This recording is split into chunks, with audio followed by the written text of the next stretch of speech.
नमस्कार, मैं दिगंबर सिंह आपके लिए बिहारी खबर में लेकर आया हूं प्रदेश। अफगानिस्तान में कमाल खान बांध की सुरक्षा कर रहे सुरक्षा बल के 6 जवानों की हत्या।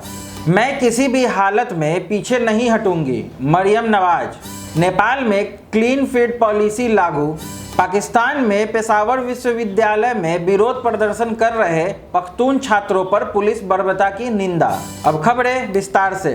अफगानिस्तान में कमाल खान बांध की सुरक्षा कर रहे सुरक्षा बल के 6 जवानों की हत्या हो।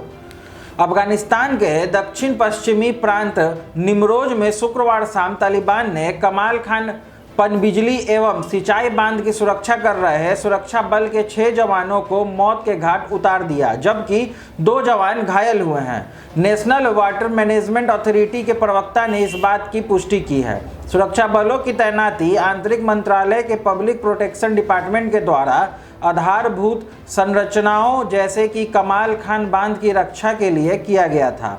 तालिबान ने हमले पर कोई टिप्पणी नहीं की है। National water affairs regulation authority के अनुसार कमाल खान डैम निमरोज के चाहर बराक जिले में हेलमंड नदी पर है।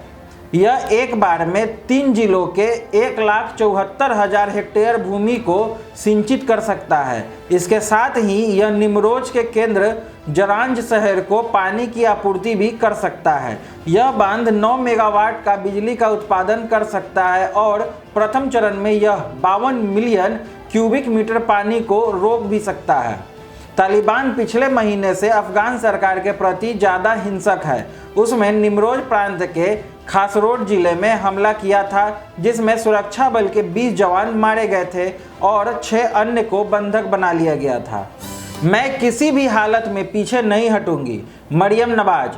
पाकिस्तान में देशव्यापी सरकार विरोधी आंदोलन के बीच विपक्षी पार्टी की नेता और पाकिस्तान मुस्लिम लीग नवाज की उप प्रमुख मरियम नवाज ने कहा है कि वह पीछे नहीं हटेंगी, क्योंकि यह आंदोलन उनके सिद्धांत के लिए हो रहा है। उन्होंने यह भी कहा है कि इमरान सरकार सिर्फ राजनीतिक अत्याचार करने में विश्वास रखती है।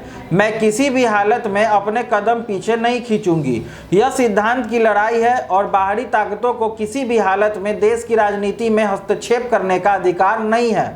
अब समय आ गया है कि राजनेता राजनीति का ख्याल रखे। पाकिस्तान मुस्लिम लीग नवाज की नेता ने आगे कहा कि पाकिस्तान के लोगों को अच्छे से मालूम है कि किस तरह की सरकार बनानी चाहिए और किस दल को सरकार बनानी चाहिए। आजकल लोग अपनी नागरिकता, कानूनी और खासकर राजनीतिक अधिकारियों का लेकर पहले के मुकाबले कहीं ज़्यादा जागरूक है। नेपाल में क्लीन फीड पॉलिसी लागू। नेपाल में टेलीविजन प्रसारण तंत्र के अंतर्गत शुक्रवार मध्य रात्रि से क्लीन फीड पॉलिसी लागू की गई है, जिसके अंतर्गत विदेशी टीवी चैनल पर विदेशी विज्ञापनदाता विज्ञापन नहीं दे पाएंगे।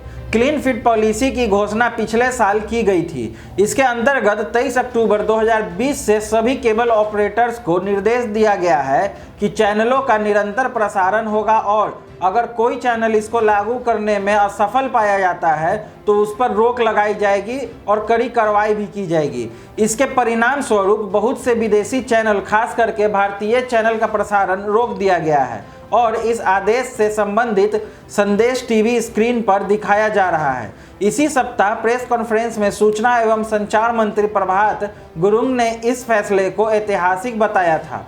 उन्होंने कहा कि एडवर्टाइजमेंट रेगुलेशन एक्ट 2019 और रेगुलेशन एक्ट 2020 एवं 24 अक्टूबर 2020 से प्रभाव में आएगा। इस बात की जानकारी सभी को दे दी गई है। इसके लिए सभी लोगों से सहयोग की अपेक्षा है। नेपाल में क्लीन फीड की घोषणा एक ऐतिहासिक फैसला है और हम इस पर 2016 से काम कर रहे थे। इसके लिए हमने कई दौर की चर्चाएं की, मसौदा तैयार किया, अधिनियम पारित किए और कई धाराएं संशोधित की है। पाकिस्तान के पेशावर विश्वविद्यालय में विरोध प्रदर्शन कर रहे पख्तून छात्रों पर पुलिस बर्बरता की निंदा। पाकिस्तान के पेशावर यूनिवर्सिटी कैंपस में शुक्रवार को हो रहे शांतिपूर्ण प्रदर्शन पर पुलिस के द्वारा लाठीचार्ज की पाकिस्तान के अवामी नेशनल पार्टी की सहयोगी छात्र शाखा पख्तून स्टूडेंट फेडरेशन ने घोर निंदा की है। उन्होंने यह भी कहा है कि पीएसएफ के सैकड़ों कार्यकर्ता इस लाठीचार्ज में गंभीर रूप से घायल हो गए और सैकड़ों को गिरफ्तार कर लिया गया जब वह यूनिवर्सिटी कैंपस में बुनियादी अधिकारों की मांग कर रहे थे। अवामी नेशनल एसोसिएशन के समर हारून बिल्लौर ने कहा है कि पुलिस प्रशासन को पख्तून स्टूडेंट्स फेडरेशन के कार्यकर्ताओं को तुरंत रिहा कर देना चाहिए और असली गुनहगारों को पकड़ना चाहिए जिन्होंने शिक्षण संस्था के माहौल को प्रदूषित कर दिया है और अब खुलेआम आतंकवाद पर उतर आए हैं। पख्तून स्टूडेंट फेडरेशन के कार्यकर्ताओं की गिरफ्तारी और उसी के साथ ही इंसाफ स्टूडेंट फेडरेशन, जो कि सत्तारूढ़ पार्टी का छात्र गुट है, उनको कानूनी सुरक्षा प्रदान करना यह बतलाता है कि किस तरह प्रांतीय सरकार पुलिस को अपने राजनीतिक हितों को साधने के लिए इस्तेमाल कर रही है। उन्होंने सत्तारूढ़ पार्टी के छात्र गुट के द्वारा किए गए हिंसा की भी कड़ी निंदा की है। आगे की ओर देश विदेश की खास जानकारियों के लिए बिहारी खबर के फेसबुक पेज और यूट्यूब चैनल को लाइक, शेयर और सब्सक्राइब करना ना भूलें। धन्यवाद।